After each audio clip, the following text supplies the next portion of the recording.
When the Third Reich fell in 1945, the world celebrated the end of tyranny. But in the shadows of ruined cities, another story was just beginning, the story of the children left behind. They carried names the world would never forget: Himmler, Goering, Bormann, Mengele. What became of them? Did they run from their fathers' legacies, or embrace them? This is what happened to the children of Nazi leaders after World War II. The collapse of Nazi Germany didn't just shatter a nation, it shattered families. The sons and daughters of the men who once ruled Europe were forced to grow up under the weight of unimaginable guilt and suspicion. Some rejected their fathers entirely. Others spent their lives defending them.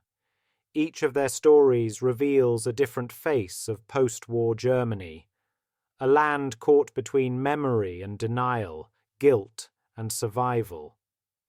Our story begins with Gudrun Himmler, born in 1929, the beloved daughter of Heinrich Himmler, architect of the Holocaust. He called her Puppy, she called him Papi. Even as he orchestrated one of the darkest crimes in human history, Heinrich Himmler found time to write her gentle letters, full of affection. She was flown to Berlin to visit him at his SS headquarters, a child growing up in privilege while millions perished. But when the Reich fell, her life collapsed overnight. Captured by Allied forces, Gudrun and her mother were moved from one camp to another. In 1946, they were brought to Nuremberg, not as defendants, but as witnesses. After their release, Gudrun never turned her back on her father. While others tried to forget, she remembered. She joined a secret group called Stille Hilfe, Silent Help, an underground network that supported former SS members and their families. Until her death in 2018, Gudrun Himmler refused to believe her father was a monster. She claimed he had been murdered, not by suicide. To her dying breath, she remained her father's daughter. Martin Bormann Jr. was only 15 when his father, Hitler's right-hand man, vanished in the ruins of Berlin. When the Allies announced Martin Bormann Sr. was dead, his son was left with a name that no one dared to speak aloud. Haunted by guilt, the younger Bormann turned to faith. He became a Catholic priest, hoping to live a life opposite to his father's. He even served in missions across Africa, working with the poor and sick in Congo and Cameroon. But redemption was never easy. His surname was a scar that never healed. And even decades later, controversy found him again, accused of abuse while working with children in Austria. Though he was never convicted, the allegations stained his reputation, and he spent his final years in quiet obscurity. Bormann Jr.'s life was a paradox, a man who devoted himself to faith, yet forever trapped by the sins of bloodline. Some children chose another path, one of confrontation. Niklas Frank, born in 1939, was the son of Hans Frank, the butcher of Poland. Unlike Gudrun Himmler or Wolf Hess, Niklas spent his life denouncing his father. He wrote books, gave lectures, and faced the horror of what his family had done. In his writings, Niklas called his father a murderer and a disgrace. He visited the sites of the atrocities his father had governed, and spoke publicly about the shame of being his son. For Niklas, silence was complicity. He believed that by facing his father's crimes, he could break the curse of the past. Today, Niklas Frank is remembered not as the son of a Nazi, but as a man who dared to reject his inheritance. While some lived in guilt, others lived in denial.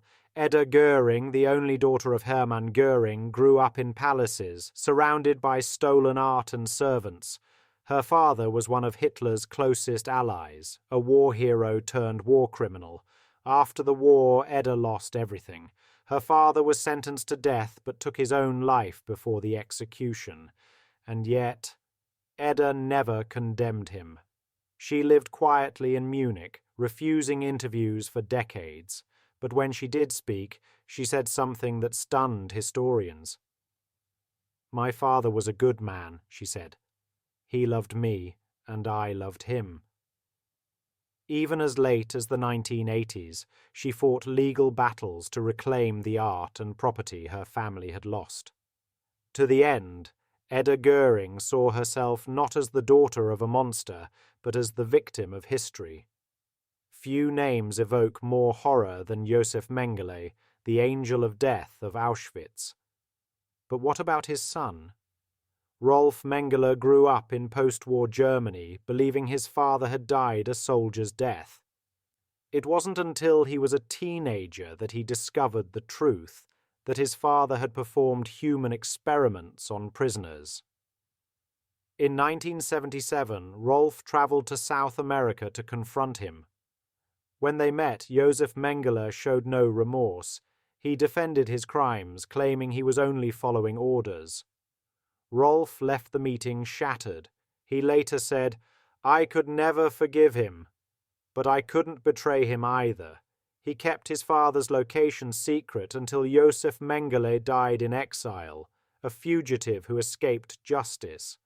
Rolf changed his name and lived quietly as a lawyer. To this day he avoids interviews. His silence says more than words ever could." Wolf Hess, son of Rudolf Hess, followed a path of fierce loyalty. When his father flew to Scotland on a doomed peace mission and was imprisoned for life, Wolf spent decades campaigning for his release. He founded committees, wrote books, and called his father a patriot, not a criminal. Even after Rudolf Hess's death, which Wolf believed was murder, not suicide, he continued to defend him. Wolf Hess died in 2001, still convinced that his father had been wronged. Some children of the Reich sought redemption. Others sought justification. Wolf sought neither. He sought revenge, against history itself. And then there was Albert Speer Jr., the son of Hitler's chief architect. Unlike most, Speer Jr. found success, not in politics, but in architecture. He spent his life trying to separate himself from his father's shadow. "I have tried all my life to distance myself," he once said. He refused to discuss his father's crimes, focusing instead on rebuilding Germany, quite literally through design and construction. But no matter how many buildings he built, he could never fully escape the ruins of the past. He died in 2017, a man who carried the name of one of Hitler's closest allies, yet chose creation over destruction. Each of these children lived different lives, some seeking truth, others clinging to lies. Their stories remind us that history doesn't end when the war is over. It lingers, in names, in families, in memories that refuse to fade. They were born into power, condemned by legacy, and haunted by the ghosts of the Third Reich. But this story isn't over, because while these children faced the shadow of their fathers, another group carried a different kind of burden. The wives of Nazi leaders, women who stood beside the architects of genocide. Who were they? What did they know? And what became of them when the empire they helped build collapsed? Join us in the next episode, The Wives of the Third Reich, Love, Loyalty, and the Fall of the Nazi Elite.